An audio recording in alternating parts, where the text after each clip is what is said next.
Nagseselos ka ba kay Ella dahil kahit switch love team na kayo ni Hailey, alam mo sa sarili mo na ang buong atensyon ni Hailey ay na kay Ella? May time ba na nagseselos ka kay Luis dahil nabuo ang Lunes na love team? Umaasa ka ba pagdating ng oras at panahon matutuloy ang love team na Kenla? Maraming nakakapansin sa content ni Angel at Rain na binubuhat niya lagi si Angel sa content.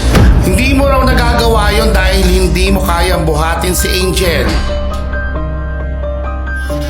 Okay, Brion, nagkaroon kayo ng tampuhan ng kapatid mo na si Besha noong nagkaroon ng Switch Love Team Challenge at naiwan si Besha na nalulungkot. Ano masasabi mo dito?